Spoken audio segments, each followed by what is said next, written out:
Muy buenas, soy Tiel Arroyo y quiero enviar un saludo a los jóvenes Somos Uno. Sé que este vídeo va a aparecer en el evento Go y espero que el siguiente mensaje sirva para traer paz a vuestros corazones en medio de estos días de gran incertidumbre.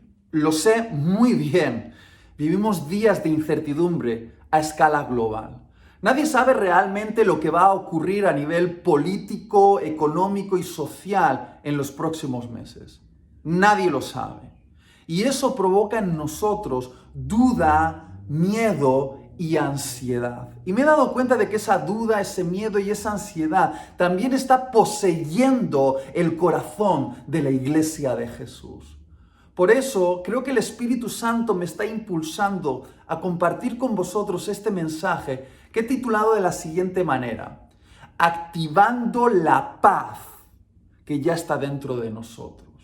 Y para ello me gustaría llevarte a un episodio en los Evangelios que se describe en el Evangelio de Juan, capítulo 20, a partir del versículo 19, donde Jesús tuvo que activar la paz en el corazón de unos discípulos que estaban al borde de un ataque de pánico. Y cuidado, no le faltaban razones a esos discípulos para tener miedo, porque el contexto de lo que vamos a leer es el siguiente. Jesús había sido crucificado. Aparentemente, el Imperio Romano y los líderes judíos habían logrado su objetivo, el objetivo de desmantelar el movimiento de Jesús. Y probablemente el siguiente paso era encarcelar o matar a esos discípulos. Esos discípulos que veían cómo el líder del movimiento había sido crucificado, y aunque sonaban por ahí algunas noticias realmente improbables de que algo extraordinario había pasado, de que la tumba de Jesús estaba vacía, el corazón de esos discípulos estaba lleno de miedo. Y entonces Jesús tiene que aparecer en escena y activar la paz en sus corazones. Lo podemos leer en los siguientes versículos. Dice así: ese domingo al atardecer, los discípulos estaban reunidos con las puertas bien cerradas porque tenían miedo de los líderes judíos. De pronto, Jesús estaba de pie en medio de ellos y les dijo: la paz sea con ustedes. Mientras hablaba, les mostró las heridas de sus manos y su costado. Ellos se llenaron de alegría cuando vieron al Señor, y una vez más les dijo Jesús: la paz sea con ustedes. Como el Padre me envió a mí, así yo los envío a ustedes. Entonces sopló sobre ellos y les dijo: reciban al Espíritu Santo.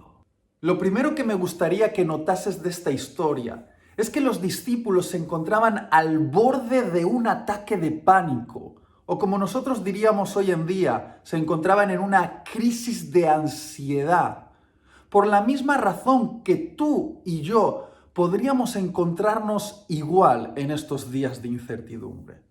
Porque todo lo que representaba seguridad para ellos se estaba desvaneciendo. Es decir, todo aquello en lo que habían puesto su confianza se estaba desmoronando. Piénsalo, Jesús para ellos representaba seguridad y confianza para un futuro mejor.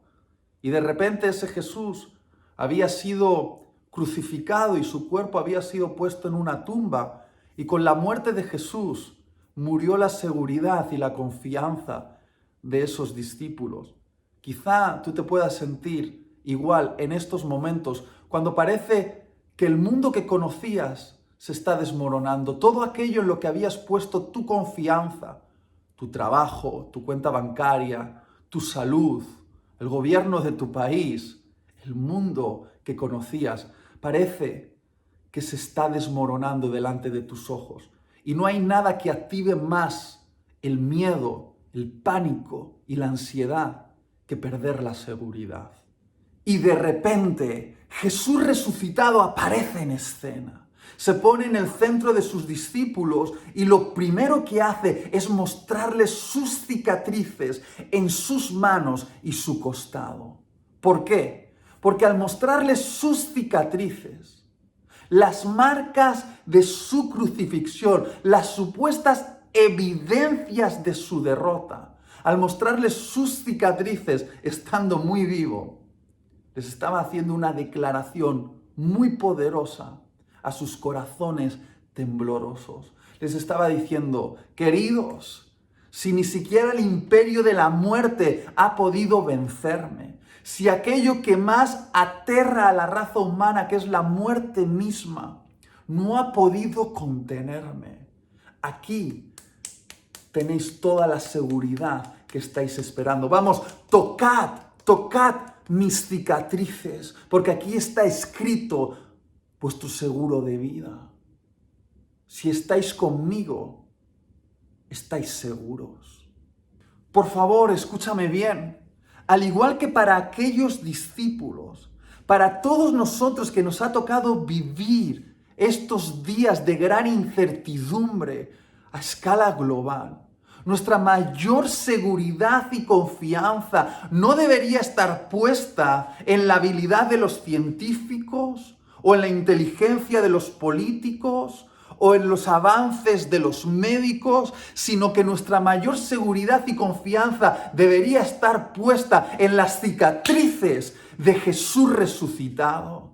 Porque esas cicatrices siguen declarándonos una vez más que podemos estar confiados. Porque a través de esas cicatrices salió sangre con la cual se ha escrito nuestro nombre en el libro de la vida. Y ese es el mayor seguro de vida que podemos tener y deberíamos estar confiados. Después de hacer esta declaración, Jesús hace algo más. Sopla el Espíritu Santo sobre sus discípulos y les dice: recibid la paz. ¿Qué nos estaba intentando enseñar Jesús con esto? Nos estaba intentando enseñar a todos aquellos que hemos recibido el Espíritu Santo cuando Él lo sopló sobre nosotros en el día de nuestra salvación, que la verdadera paz no se encuentra fuera de nosotros. La verdadera paz se encuentra dentro de nosotros. La verdadera paz no es algo que esté fuera, sino que es algo que ya está dentro. Porque si la paz fuese algo que está fuera de nosotros, que se puede comprar con dinero, que se puede construir con inteligencia, que se puede lograr con esfuerzo humano, las personas más ricas y poderosas tendrían mucha paz. Pero sin embargo, las estadísticas dicen que los ricos y poderosos son los mayores consumidores de ansiolíticos y antidepresivos. ¿Por qué? Porque la verdadera paz no es algo que se puede comprar con dinero, que se puede construir con inteligencia o lograr con esfuerzo humano. La verdadera paz está ligada al Espíritu de Cristo que nos ha sido dado a todos nosotros que somos cristianos. Y sin embargo, parece que andamos buscando la paz en una cuenta bancaria que tenga más ceros o en un mejor país que tenga una mejor seguridad social o votando a un presidente que nos promete que las cosas irán mejor con su gobierno. Pero queridos, queridas, la paz no está fuera de nosotros. La paz está dentro de nosotros, en el Espíritu que nos ha sido dado. Entonces la pregunta es: ¿por qué hay tantos cristianos que están ansiosos? ¿Por qué hay tantos cristianos llenos de miedo? ¿Por qué hay tantos cristianos al borde de un ataque de pánico? Porque esa paz que está dentro de nosotros se puede activar o se puede desactivar. Por esa razón, en los próximos minutos voy a hablarte de 3 activadores de la paz que ya está dentro de ti. A lo largo de mi vida cristiana he descubierto 3 activadores de la paz que ya se encuentra en el espíritu que me ha sido dado. Estos 3 activadores los he definido de la siguiente manera. El primero es mantener tu enfoque en lo que Jesús está diciendo. El segundo es humillar tu ego. Y el tercero es adorar en tu noche oscura. El primer activador de la paz que se encuentra dentro de ti es mantén tu enfoque en lo que Jesús está diciendo. Mateo capítulo 14 describe un episodio de los evangelios que escenifica muy bien lo que quiero expresar en este punto. Los discípulos se subieron a una pequeña barca y comenzaron una travesía en el mar de Galilea. Y mientras se encontraban a mitad de camino, fueron sorprendidos por una terrible tormenta que vino sobre ellos, los rodeó y empezó a hacer temblar esa pequeña embarcación. Y mientras esa pequeña embarcación temblaba, ellos temblaban aún más. Se agarraban desesperadamente a esa barquita como lo único que les mantenía a flote en medio de esa tormenta. ¿Te suena? Se parece un poquito a nosotros, ¿verdad? Que en medio de esta terrible tormenta nos agarramos a nuestra pequeña embarcación, a nuestra cuenta bancaria, o a nuestro trabajo, o a nuestro sistema de salud, a lo que sea, para mantenernos a flote. Pero si algo demuestran las tormentas, es que todo aquello que creíamos que es fuerte, en realidad es frágil. Todo aquello que creíamos que era estable, en realidad es inestable. Y ahí estaban los discípulos agarrados desesperadamente a esa barquita, temblando de miedo, y de repente Jesús aparece en escena como solo Jesús lo puede hacer. Porque de vez en cuando Jesús era un poco showman. Dice la Biblia que aparece en escena caminando sobre el mar en medio de esa tormenta. Los discípulos están gritando ¡ah!, desesperados, pero de repente ven esa sombra, sospechan que es Jesús, y Pedro hace la pregunta. Dice: ¡Hey, Jesús! ¿Eres tú? Si eres tú, dime que vaya. Y Jesús lo ve. Me imagino a Jesús con una sonrisa en medio de la tormenta y le dice: sí, Pedro, soy yo, ven. Y entonces Pedro hace lo que, humanamente hablando, es lo más estúpido que puedes hacer en una tormenta. Pedro abandona la barca de su supuesta estabilidad y da un salto a lo desconocido en obediencia a la voz de Jesús. Pero quizá esto es lo más inteligente que podemos hacer en medio de una tormenta. Entonces Pedro protagoniza una de las proezas más inolvidables de la historia de la humanidad. Pedro comienza a caminar sobre el mar en medio de la tormenta. ¡Wow! Pero lo he estado pensando últimamente. Creo que afirmar que Pedro caminó sobre el mar es técnicamente incorrecto. Porque en realidad el mar no puede sostener el peso de un ser humano.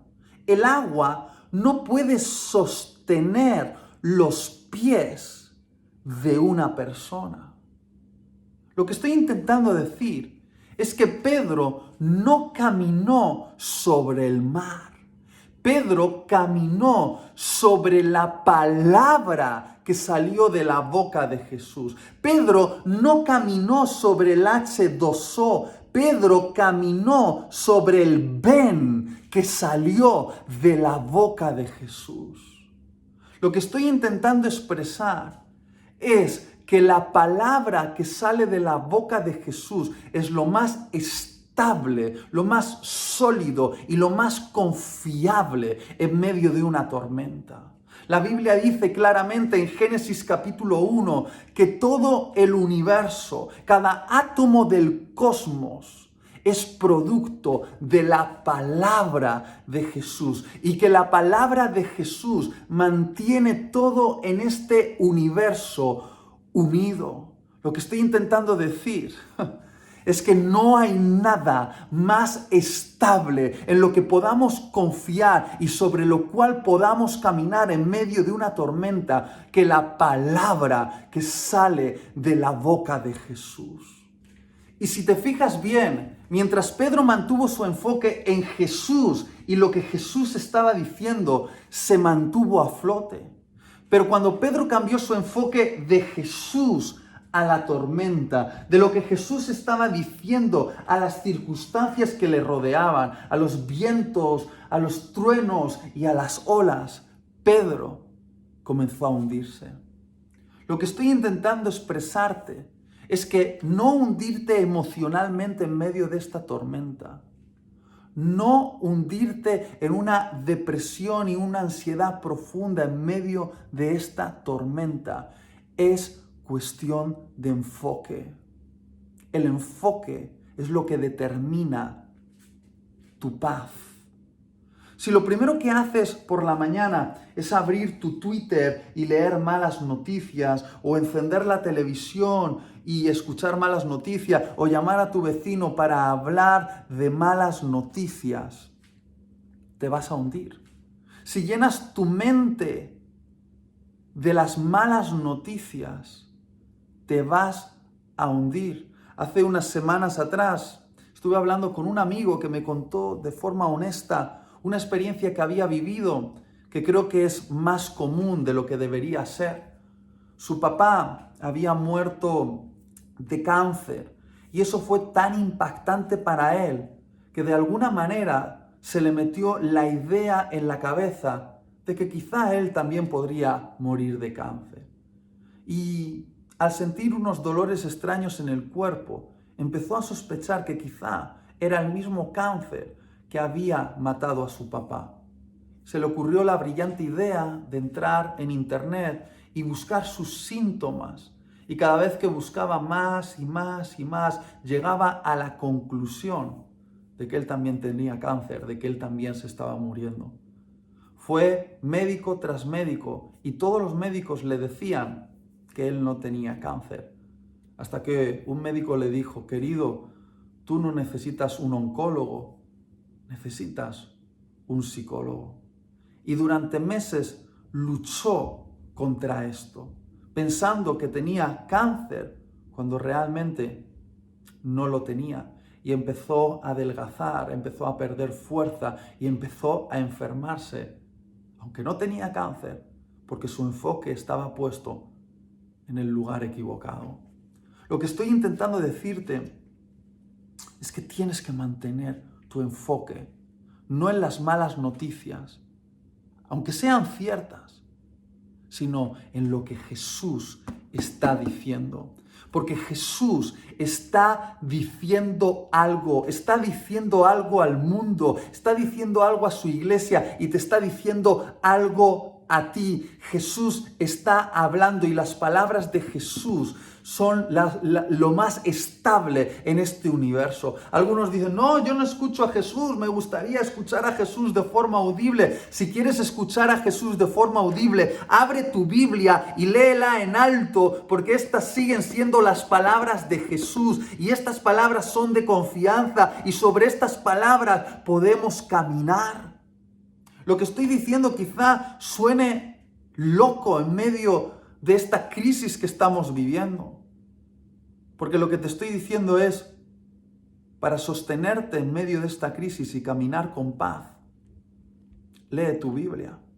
Y tú dices: no, Itiel, lo que yo necesito es formarme en nuevas habilidades para tener más oportunidades de trabajo y entonces poder tener dinero y con ese dinero tener estabilidad, porque en medio de la crisis tendría que hacer esto y esto otro. Pero ¿qué tal si lo que te sostiene es leer tu Biblia? Lo que te estoy diciendo parece contradictorio, parece una locura, parece incluso ridículo, pero es lo que me ha mantenido a flote hasta el día de hoy y es lo que te puede mantener a flote a ti. Lee tu Biblia.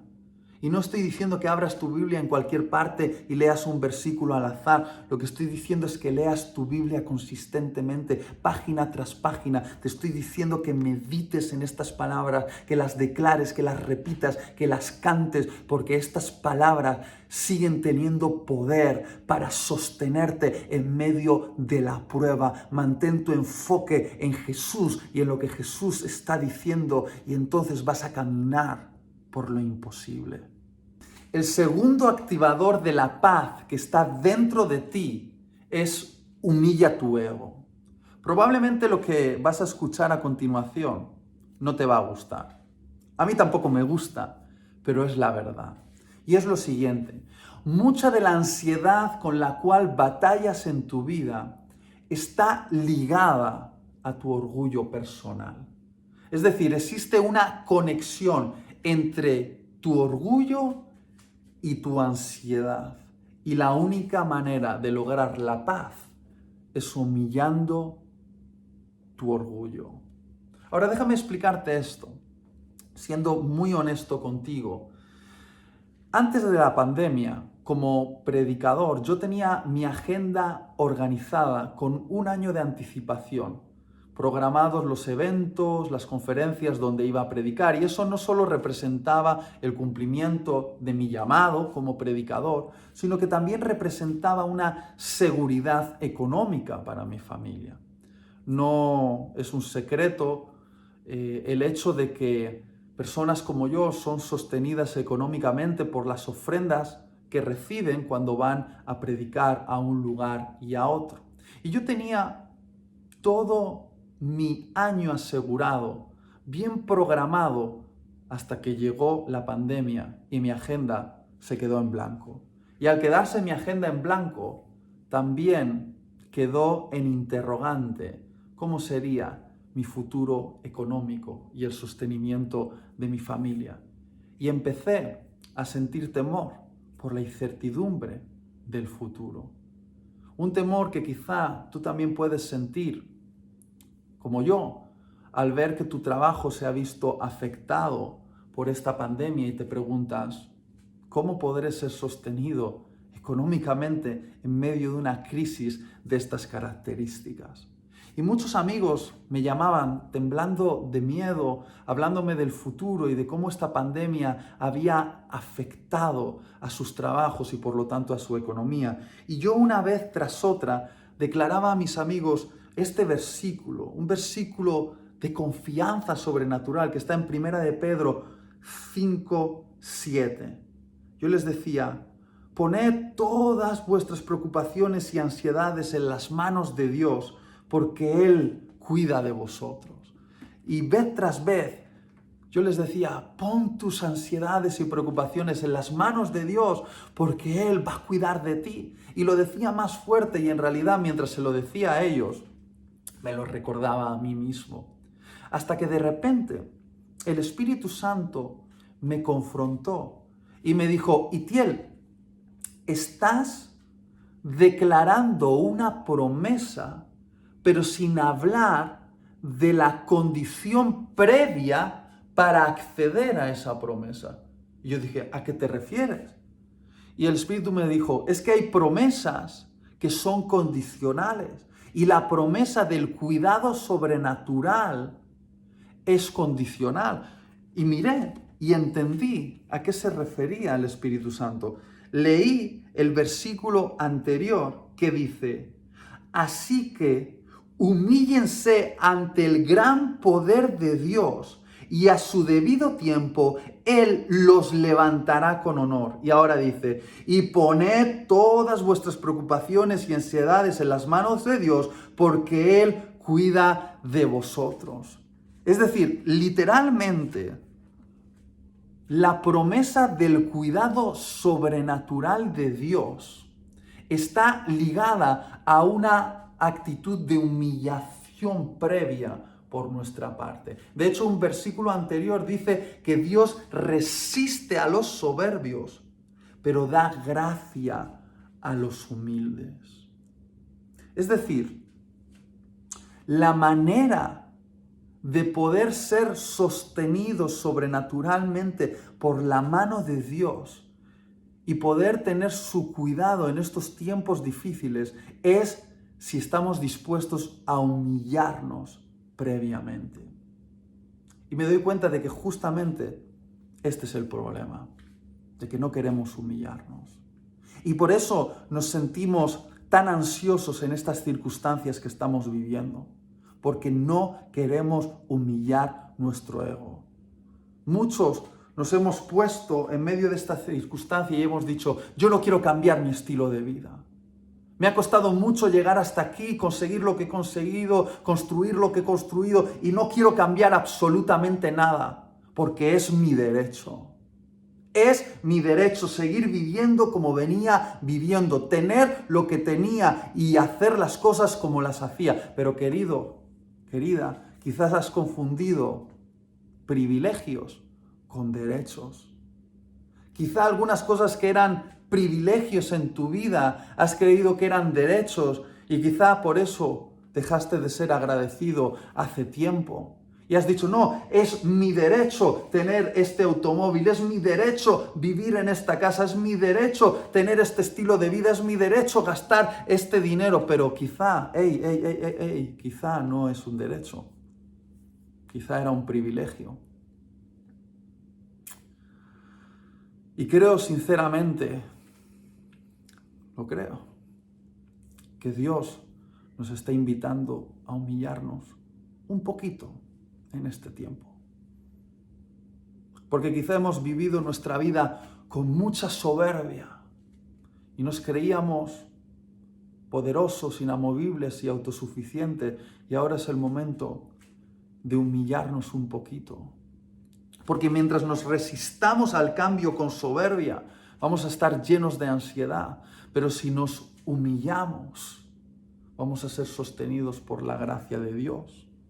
Y yo no sé qué significa humillarse en tu caso que me estás escuchando. Sé lo que significa humillarme en mi caso, pero no sé lo que significa humillarse en tu caso. Quizá humillarte en tu caso signifique vender el coche que tenías y la deuda ligada a ese coche y se trate de deshacerte de él.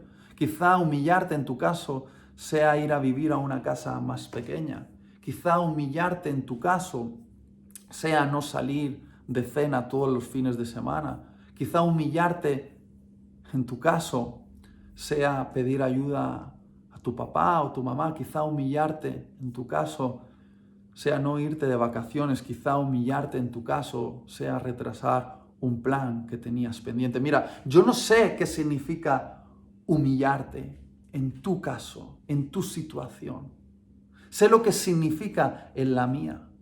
Por ejemplo, humillarme en mi caso es hacer una oración como hacía años que no la hacía. La oración del Padre Nuestro, sobre todo esa parte donde dice, el pan nuestro de cada día, dánoslo hoy. Porque voy a ser brutalmente honesto.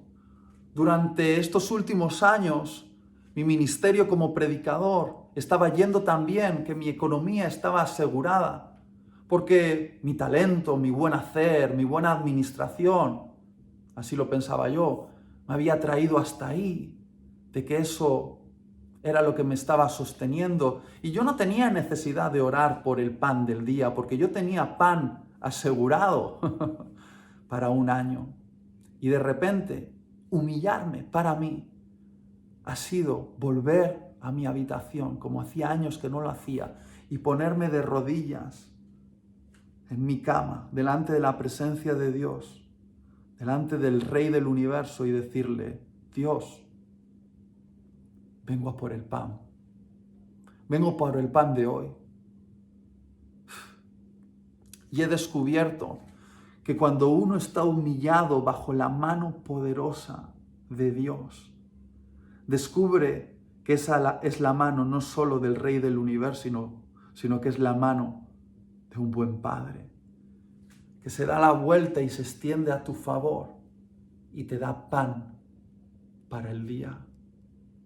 Quizá no caprichos, no privilegios, pero sí derechos, sí pan. Porque el pan del día es un derecho para los hijos. Y voy a decirte algo con mi corazón desnudo delante de ti, humillarme un poquito. Me viene bien. Está haciendo algo muy poderoso en mi relación con Dios, me está acercando nuevamente a Él y me está haciendo dependiente de su gracia, porque quizá mi orgullo me había llevado a un punto donde yo me creía autosuficiente y no necesitaba orar o pedir nada a mi Padre, porque ya lo había construido, ya lo había logrado, pero ahora nuevamente de rodillas estoy recordando quién me ha traído hasta aquí y quién me puede llevar más allá. Mientras estoy bajo la mano poderosa de Dios, mi corazón se está regulando y estoy lleno de paz. Porque al ceder mi orgullo, al decir, bueno, está bien, estoy dispuesto a cambiar un poquito mi estilo de vida, estoy descubriendo paz. Y quizá es muy sorprendente esto que voy a decir, pero me impactó mucho la historia de un buen amigo mío, que es un manager de prensa de grandes eventos aquí en España, del mundo secular. Es una persona tan talentosa que su trabajo se trata de hacer llamadas de teléfono a los medios de comunicación para sacar por la televisión y los periódicos a los grandes eventos y festivales.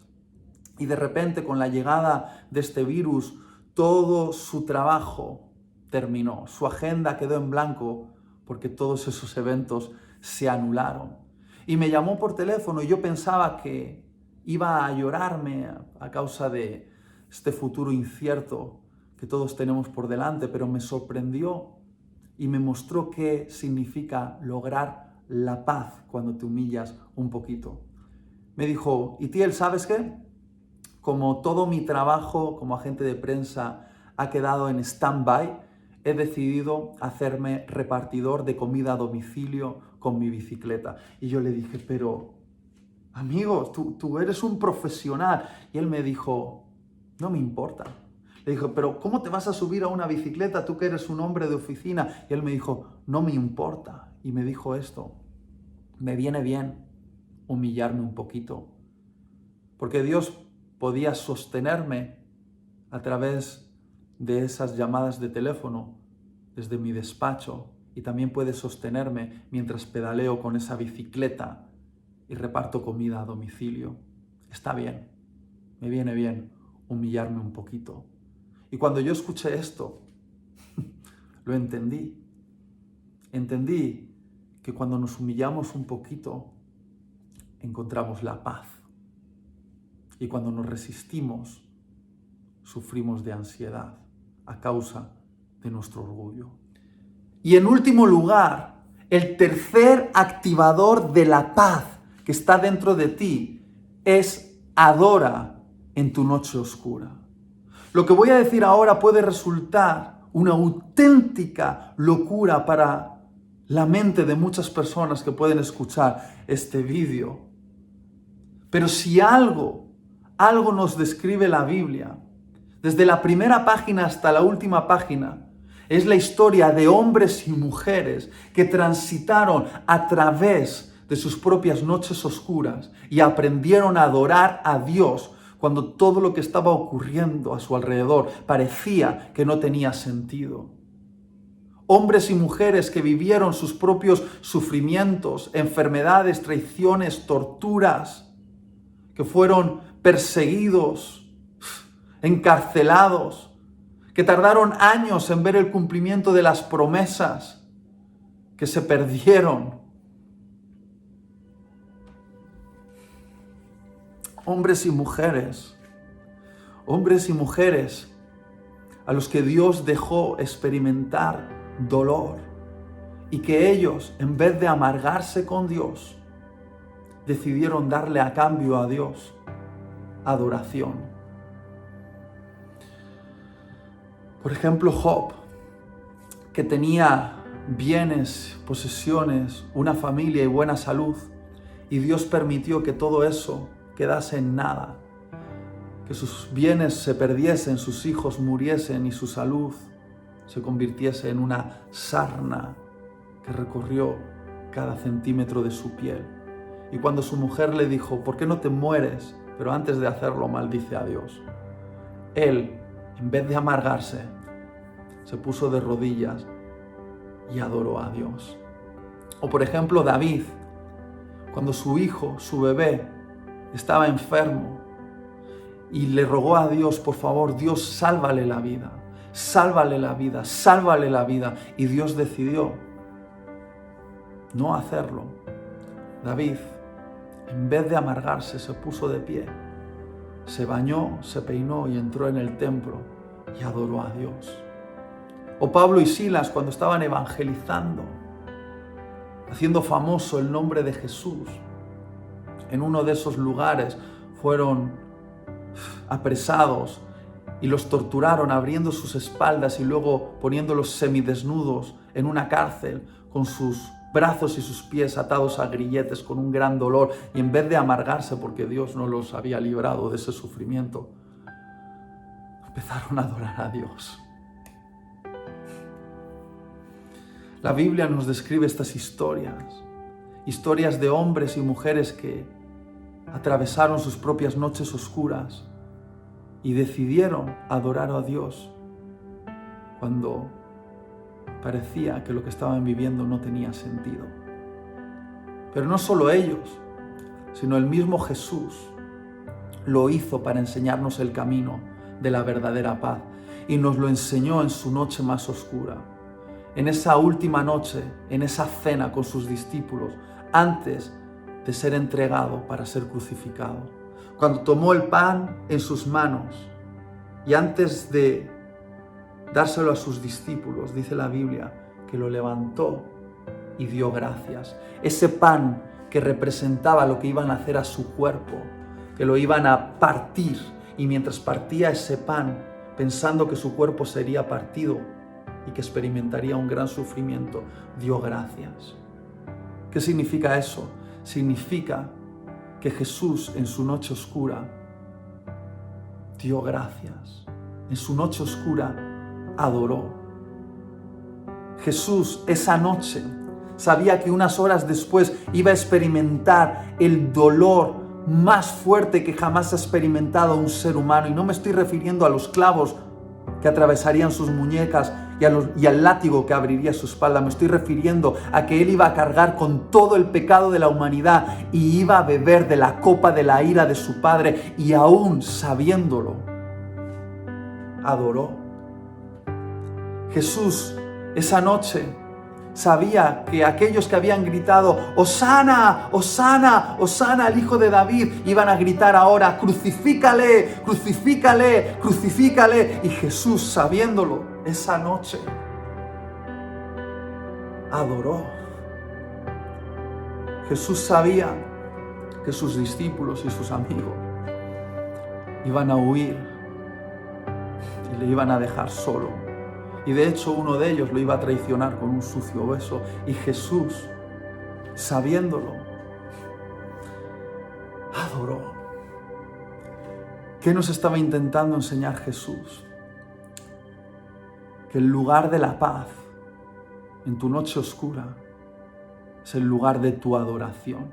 Hay algo poderoso que ocurre en nuestro corazón. Ese corazón que es sacudido por el sufrimiento, por la crisis, por esas circunstancias que parece que no tienen sentido y está a punto de amargarse. La adoración crea un cerco protector alrededor de nuestro corazón y nos puede salvar la vida. Hay algo que ocurre en la adoración, y esto es lo último que quiero decirte. Adora en tu noche oscura para tener una paz sobrenatural. Recuerdo la historia verdadera de una mujer. Yo estaba en Suiza, en una iglesia hispana, y de repente, en el grupo de alabanza, lleno de jóvenes, vi a una mujer de cierta edad que estaba ahí que no era la que mejor cantaba, pero sin duda tenía una adoración genuina y única que me fascinó desde el primer momento que la vi. Y cuando terminó la reunión y me crucé con ella, quise honrarla por esa adoración tan verdadera que yo vi en ella y le dije, wow, me ha impresionado tu manera de adorar. Y ella, con lágrimas en los ojos, me dijo, ¿sabes qué? Yo me convertí en adoradora el día en el cual perdí a mi esposo y a mi hijo. Y me contó la historia, una historia real, que me conmovió las entrañas. Ella me contó que su esposo era piloto de avioneta y en una ocasión, en uno de estos ensayos que él hacía, subió a su hijo en la avioneta mientras ella se quedó abajo observando, como lo había hecho muchas veces, cómo su esposo pilotaba ese avión. Pero de repente una ráfaga de viento vino y sacudió esa pequeña avioneta y literalmente ella observó cómo la avioneta fue dando vueltas en el aire y cayó al suelo, estrellándose. Me contó que ella fue corriendo al lugar del accidente y cuando llegó allí vio el cuerpo de su marido y vio el cuerpo de su hijo en el suelo sin vida. Y entonces, en un momento en el que iba a colapsar emocionalmente, escuchó la voz de Jesús. Ella me dijo que ha sido la única vez que ha escuchado la voz de Jesús de forma audible y Jesús le dijo, adórame ahora o te volverás loca. Adórame ahora o te volverás loca. Y dice que en ese momento hizo algo que parecía una locura, pero se puso de rodillas al lado del cuerpo sin vida de su marido y de su hijo. Y no con una canción, sino con un grito desde sus entrañas. Adoró a Dios y dijo, no sé, no entiendo y no puedo. Pero Dios, creo que tú eres bueno a pesar de todo. Y mientras me contaba eso, me dijo, Itiel, yo sé que adorar a Dios en ese momento fue lo que me libró de volverme loca. Literalmente la adoración me salvó. Protegió mi corazón en el momento en el que se encontraba más vulnerable. Y te cuento esta historia porque al igual que esta mujer, tú te puedes encontrar en un momento de gran vulnerabilidad a causa de lo que estás viviendo. Quiero decirte en el nombre de Jesús, que transitó también por esa noche oscura, que lo que puede salvar tu corazón y darte paz es adorar. Es adorar. Y estos son los 3 activadores de la paz que ya está dentro de ti. Mantén tu enfoque en lo que Jesús está diciendo. Escucha sus palabras y camina sobre ellas en estos días de tormenta. Humilla tu ego, no te resistas con soberbia al cambio que viene, acéptalo y sé humilde, porque tenemos la promesa del sostenimiento sobrenatural de nuestro Dios. Y adora en tu noche oscura, no te amargues, sino que levanta una adoración, aunque sea con un grito de tus entrañas, y adora a Dios en esta noche oscura. Dios te bendiga.